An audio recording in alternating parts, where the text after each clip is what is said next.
जय हिंद दोस्तों, आप सभी का स्वागत है एक बार फिर से आपके अपने यूट्यूब चैनल यूनिक ज्ञान में। आज हम BA 6 semester political science paper first का चैप्टर फर्स्ट देखेंगे, जिसमें हमें प्राचीन विचारकों के विषय में पढ़ना है। सबसे पहले हमें मनु के विषय में पढ़ना है। मनु की क्या पॉलिटिकल साइंस में योगदान रहे हैं, राजनीति विज्ञान में, ये सभी चीज़ें हम पढ़ेंगे अच्छे से। अगर आप चैनल पर नए हैं तो चैनल को सब्सक्राइब कर लीजिए, जिससे आने वाली वीडियोस आपको प्राप्त होती रहें। क्लासेज स्टार्ट हो गई हैं तो रेगुलर आपकी क्लासेस चलेंगी और आपका पूरा सिलेबस कंप्लीट कराया जाएगा। जो भी आपका डाउट रहता है पूरा लेक्चर देखने के बाद आप कमेंट में हमसे पूछ सकते हैं, उसका आपको जवाब दिया जाएगा।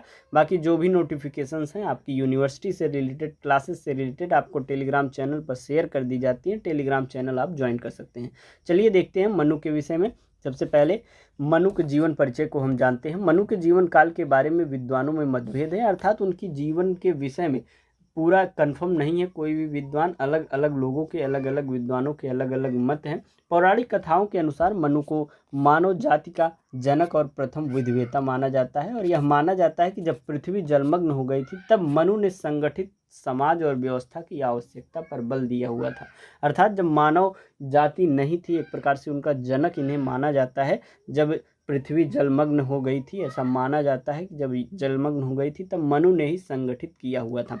प्राचीन भारतीय राजनीतिक चिंतन पाश्चात्य राजनीतिक चिंतन से भी पहले विकसित हुई थी, लेकिन एक प्रकार से उन्होंने लिखा नहीं था, क्रमबद्ध नहीं किया था, इसलिए पाश्चात्य राजनीतिक चिंतकों का ज़्यादा महत्व बढ़ गया है। मनु ने अपने ग्रंथ मनुस्मृति में मानव के सामाजिक और राजनीतिक जीवन की विस्तृत व्यवस्था प्रस्तुत की हुई है।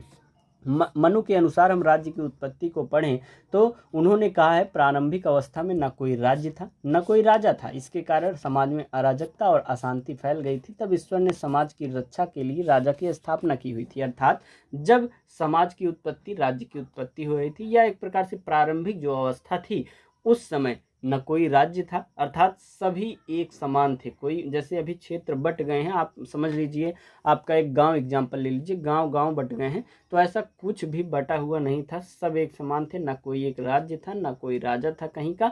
इसके कारण समाज में क्या हो गई थी, अराजकता फैल गई थी और अशांति फैल गई थी। तब ईश्वर ने क्या किया, ये मनु का मानना है कि ईश्वर ने समाज की रक्षा के लिए राजा की स्थापना की। और मनु के अनुसार राजा की रचना 8 देवताओं के अंशों से हुई है। कौन कौन से देवता?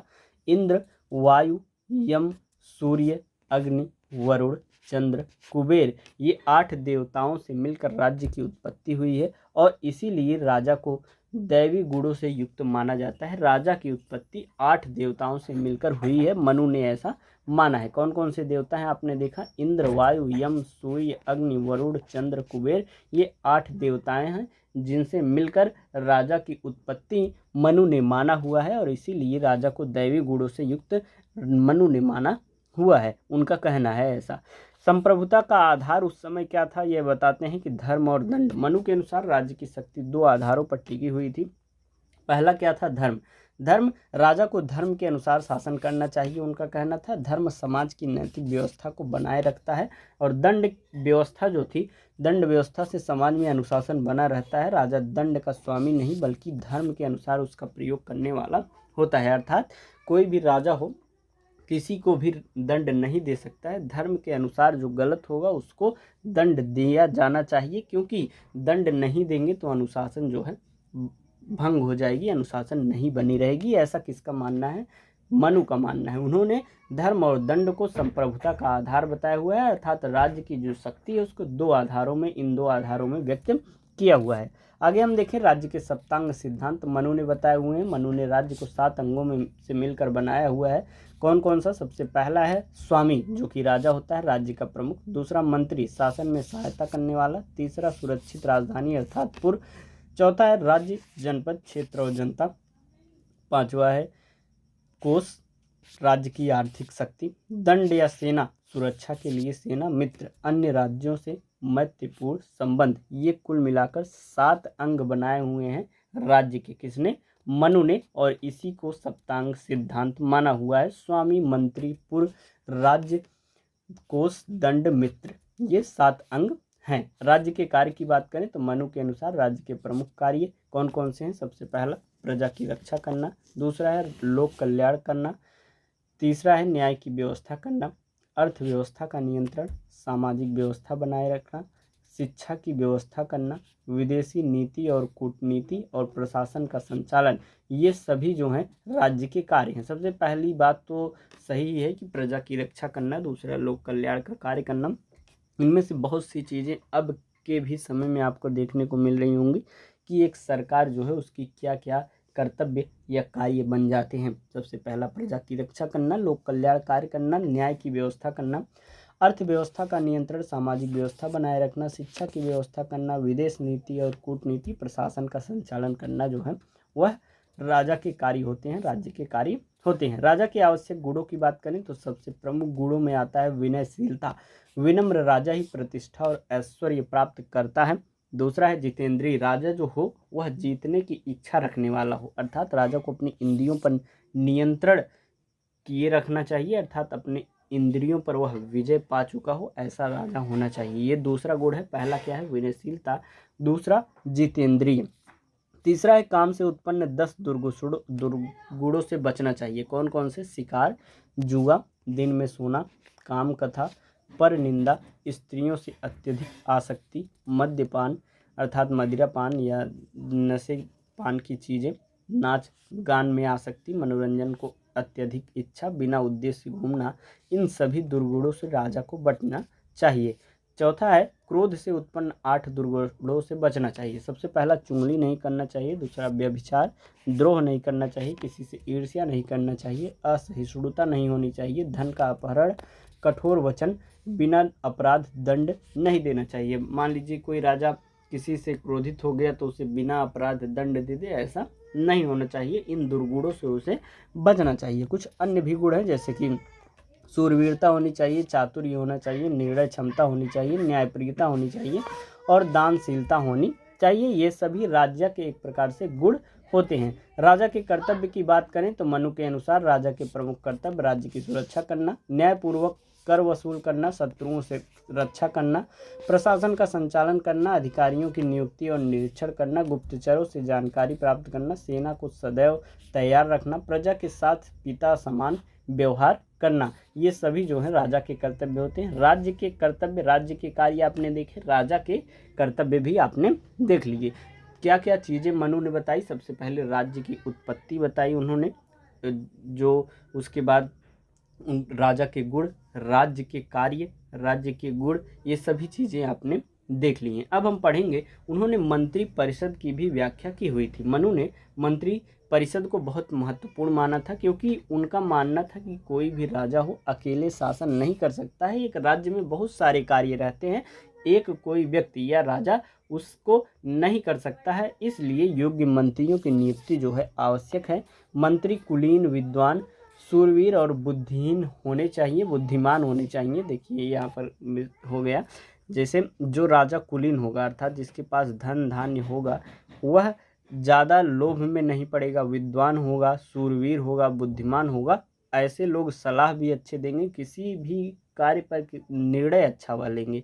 राजा को महत्वपूर्ण विषयों पर मंत्रियों से सलाह लेनी चाहिए, मंत्रणा को गुप्त एक प्रकार से रखना चाहिए, अर्थात कोई भी महत्वपूर्ण कार्य है, कोई भी महत्वपूर्ण विषय है, उसमें मंत्रियों की सलाह लें और जो मंत्रणा करें, वो जो भी चीज़ें आपस में बात हो मंत्रियों के बीच में, मंत्री परिषद में, वह गुप्त रखनी चाहिए। आगे हम देखेंगे अधिकारी और कर्मचारी के विषय में इन्होंने क्या बताया। राज्य संचालन के लिए अनेक अधिकारी नियुक्त किए जाते हैं, जैसे कि सेनापति, दूत, मंत्री, सचिव। इन सभी में मनु का मत क्या है कि अधिकारी जो भी हों वह ईमानदार और कर्तव्यनिष्ठ होने चाहिए। भ्रष्ट अधिकारियों को कठोर दंड एक प्रकार से दिया जाना चाहिए। ये सभी क्लासेस जो चैप्टर वाइज कराई जाएंगी जीवन परिचय के साथ, आपको ये जो नोट्स पढ़ाया जा रहा है ये भी दिया जाएगा, साथ ही साथ इसका एक्सप्लेनेशन वाला नोट्स दिया जाएगा। ये तो पॉइंट वाइज आपको पढ़ा दिया जा रहा है, अच्छे से समझा दिया जा रहा है, बाकी आपको पढ़ना हो तो चैप्टर वाइज नोट्स भी आपको दिया जाएगा। ये सभी चीज़ें आपको कहाँ दी जाएंगी? आप इस नंबर पर मैसेज करेंगे व्हाट्सएप पर 8608464796 पर, तो आपको जो है बता दिया जाएगा कि किसका आपको नोट्स चाहिए। जैसे आप बता दिए हमें पॉलिटिकल साइंस पेपर फर्स्ट और सेकंड का नोट्स चाहिए, तो आपको 25 rupees paper first 25 rupees, paper second, दोनों के नोट्स 50 रुपीज़ में आपको मिल जाएंगे। आप बता देंगे हमें नोट्स चाहिए, QR कोड दिया जाएगा, 50 रुपीज़ आप पेमेंट कर देंगे, आपको ग्रुप में ऐड कर दिया जाएगा और वहाँ पर आपको कंप्लीट सिलेबस नोट्स दिया जाएगा। जो भी चैप्टर वाइज क्लासेस पूरी कराई जाएंगी, 13-14 चैप्टर पूरे, उसको आपको नोट्स में दिए जाएंगे। उसके बाद previous year question paper with solution आपको नोट्स दिए जाएंगे और ये सभी नोट्स जो रहेंगे इजी टू अंडरस्टैंड लैंग्वेज में रहेंगे, एग्जाम फोकस्ड रहेंगे और अच्छे से आपको समझ में आने वाले रहेंगे। कोई भी डाउट रहेगा तो आप उसमें पूछ भी सकते हैं, ग्रुप जो बनाया गया है। तो अच्छे से बेहतरीन तैयारी आपकी कराई जाएगी मात्र 50 रुपये में, कोई ज़्यादा नहीं है, आप जब मन चाहे ले सकते हैं। नहीं चाहते हैं तब भी जो क्लासेस कराई जाती हैं उससे अपना जो है हैंड रिटन नोट्स बनाते रहिए, जिससे आपकी तैयारी बेहतरीन होती रहे। और कुछ बच्चों का कमेंट रहता है सर मैं सीरीज नहीं खरीदना चाहता हूँ, पढ़ना चाहता हूँ, क्या भेज देंगे? तो उसको भी PDF आपको प्रोवाइड इसी 50 रुपये में दोनों सब्जेक्ट का कर दिया जाएगा, मतलब दोनों पेपर का आपको कर दिया जाएगा। तो अभी हमने देखा अधिकारी के विषय में और अधिकारी के ऊपर मनु का क्या मत था कि अधिकारी जो हों वो ईमानदार हों, कर्तव्यनिष्ठ हों और भ्रष्ट अधिकारी जो भी हों उन्हें कठोर दंड दिया जाना चाहिए, जिससे अनुशासन बना रहे। आगे हम देखेंगे प्रादेशिक तथा स्थानीय शासन के विषय में। मनु ने प्रशासन को विभिन्न स्तरों में बांटा है, अर्थात सबसे छोटी इकाई जो है वह क्या है, ग्राम है। 1 ग्राम के जो होते हैं वह अधिकारी हैं, 10 ग्राम के ग्रामिक, 20 ग्राम के 10 ग्रामपति, 100 ग्राम के विसंती, 1000 ग्राम के सती और 10% के सहस्त्रपति कहलाते हैं। इस प्रकार से आप समझ गए कि कैसे इन्होंने विभिन्न स्तरों में विभाजित किया हुआ था।